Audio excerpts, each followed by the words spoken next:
साथियों, भारत और पाकिस्तान के बीच मई का महीना और तीसरा दिन आज भी सरहदी इलाकों के अंदर कशीदगी जारी है और किसी भी तरीके से कोई कमी देखने को नहीं मिल रही है। दोनों तरफ से काफी हथियार जो है वो सरहद के करीब रखे जा रहे हैं और भारतीय फौज भी मुल्क की सलामती को, सिक्योरिटी को यकीनी बनाने के लिए इकदाम कर रही है। पहलगाम के अंदर दहशतगर्दाना वाक़े के बाद जो कुछ हुआ, उस अनफॉर्चुनेट इंसिडेंट के बाद भारत पाकिस्तान आमने सामने और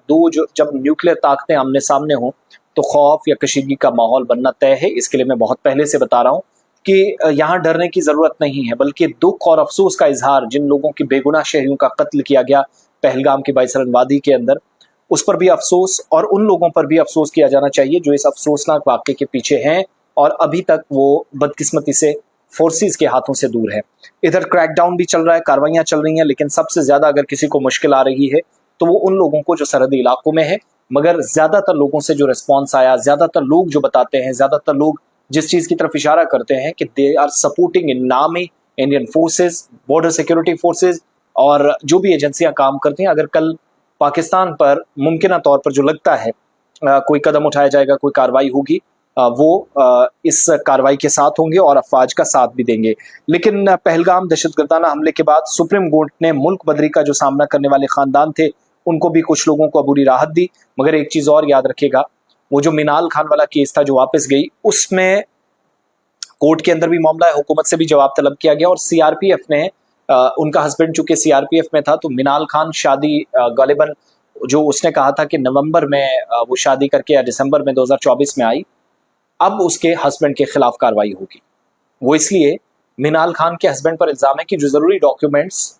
जो उनने जमा तो कराए थे लेकिन अभी मंजूरी नहीं मिली थी, यानी मैंने किसी को एप्लीकेशन दी, वहां से इजाजत मिली नहीं, उन्होंने तब तक एक पाकिस्तानी खातून से शादी कर दी, एक मुसीबत उनके लिए वहां। अब यहाँ से कार्रवाई होगी, ड्यूटी में गफलत बरतने के भी और मिसकंडक्ट के भी कुछ इल्जाम उन पर लगे हैं, लेकिन असल मामला ये है कि परेशानियां बढ़ रही हैं उनके लिए और ऐसे में सूरत हाल मजीद खराब उनके लिए हो सकती है। इधर दीगर शहरी भी, पाकिस्तान ने फिलहाल दरवाजे बंद किए लेकिन ये कहा कि आइंदा दिनों में वो दरवाजे खोलेगा। उधर तुर्की, चीन, ये तमाम लोग,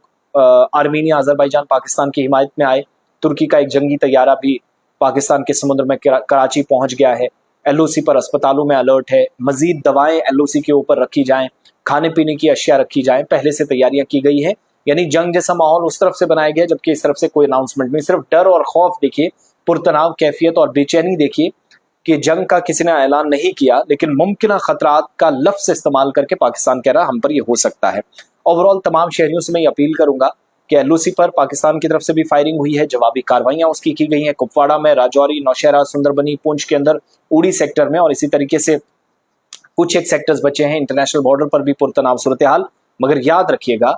कि शहरियों को गैर जरूरी खबरों पर, तज्जियों और तबसरों पर कान धरने की जरूरत नहीं है। जब जंगी सूरत हाल तो है, तनाव है, इसमें कोई डाउट नहीं, मैं इनकार नहीं कर रहा हूँ, but when it comes to के लोग मारे जाएंगे, वो हो जाएगा, इधर से ये पड़ेगा, उधर से एटम बम, ये सारी बकवास है। ये आप मीडिया में, एक तो टीवी पर, सोशल मीडिया पर और इधर उधर की खबरें आप सुनते और देखते हैं, थोड़ा इससे बचिएगा और ऐसे नफरती लोगों से बचिए जो आपके इलाके का माहौल भी खराब करते हैं और आपके जहन भी। जब जंग होगी तो यकीन मानिएगा हमें भी पता नहीं चलेगा पहला हमला किधर से हुआ, लेकिन जब होना ही कुछ नहीं है या जब अभी तक हुआ ही नहीं तो ऐसे में क्यों। अफसोस इस बात का कि पहलगाम हमले के बाद बहुत सारे लोगों ने उल्टे सीधे बयान भी दिए, लेकिन सलाम जम्मू कश्मीर की आवाम को, वादी कश्मीर, जम्मू की आवाम को, जिनने यक जुबान खड़े होकर उन ताकतों को, उन दुश्मनों को जवाब दिया कि हम दहशतगर्दी के खिलाफ हैं, मुलव्विसिन को कैफरे किरदार तक पहुंचाए। क्रैकडाउन वादी कश्मीर में जारी है, मिल्टन 2 के उनके मुआवनीन को पकड़ा जा रहा है या दहशतगर्दाना सरगर्मियों में मुल्क और रियासत मुखालिफ जो लोग मुलव्विस है या जिन पर यूएपीए के तहत केसेस दर्ज हैं या पाकिस्तान में, उन पर कार्रवाइयां चल रही हैं। लेकिन गलत खबरों पर कान धरने की जरूरत नहीं है। मुश्किल सूरत हाल में उन लोगों को भी साथ दीजिएगा जिनकी हमारी जरूरत है, लेकिन जो लोग जा रहे हैं उनको हम कुछ नहीं कर सकते। भारत सरकार का फैसला, पाकिस्तान ने हमारी शहरी निकाल दिए, हमने उनके निकाल दिए और सियासी मामलात, सियासी बयानात को छोड़ दीजिएगा। हकीकत यह है कि पुरतनाव सूरत हाल है, लेकिन जंग हो जाएगी, अभी ये हो जाएगा, अभी ये कुछ भी कहना कबल वक्त होगा और अहमकाना अगर हम और आप उल्टी सीधी बातें करना इस हिसाब से शुरू कर।